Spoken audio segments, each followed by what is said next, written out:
Part 1. You will hear a travel company's information line recording giving details of its holidays in Crete. For questions 1 to 8, fill in the information. Welcome to our Cretan holiday information line. We thank you for calling and hope you have found something in our brochure to interest you. The following details might help you in your choice. For those of you intending to fly direct to Crete from the UK, we would like to point out that all our flights operate on Tuesdays, and we will be flying from Manchester, Newcastle and Heathrow airports to Heraklion or Chania Airport in Crete.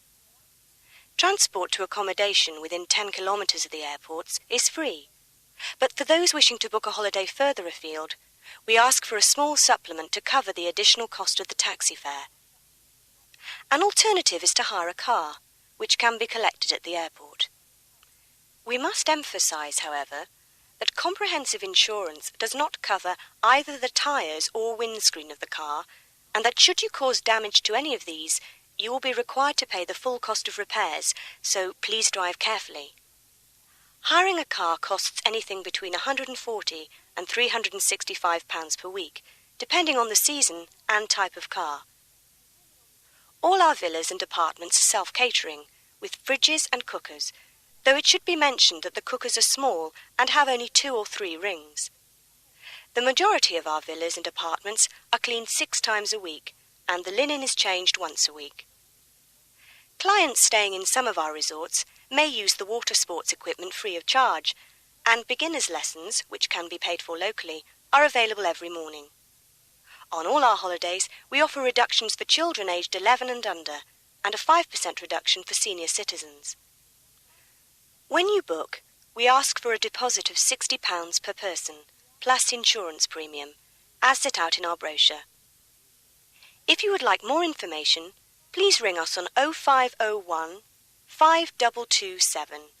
Thank you for calling.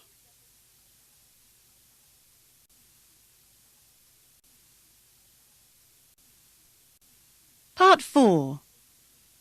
This part consists of 2 tasks.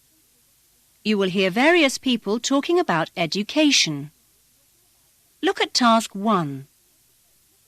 For questions 28 to 32, match the extracts as you hear them with the people listed A to H. Now look at task 2. For questions 33 to 37, match the extracts as you hear them with each speaker's intention listed A to H. What we really need to know is how hard to push her. We neither of us went to college ourselves, and we don't really know how much work they have to do. Is she doing enough homework? It seems like a lot to us, but as I say, we can't tell.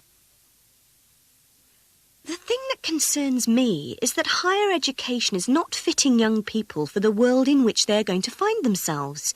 It's no use their dreaming up fancy policies if they produce too many teachers and not enough mechanics. They should be more in touch with the real world, turning out people to fit jobs we want done in the manufacturing industries. We can't be expected to turn in a profit if we can't get the labour with the right skills.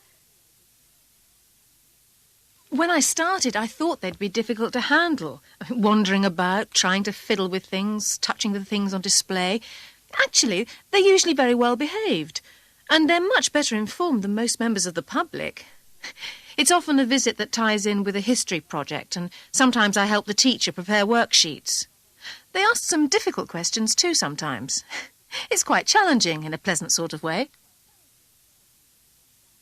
Well, we do sometimes get a youngster coming in from his school with glowing reports about how many junior records he's broken and so on.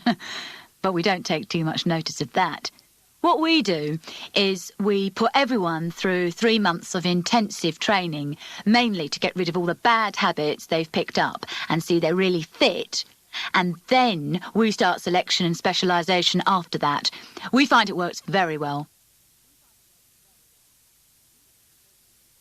I know you've all been wondering about the details for next week. Well, I can now tell you that the Education Minister herself will be on the campus for most of the day on Wednesday.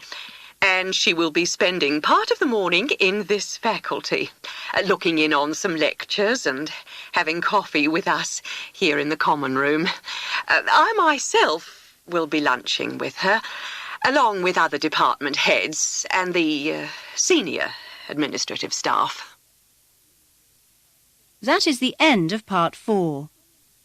That is the end of the test.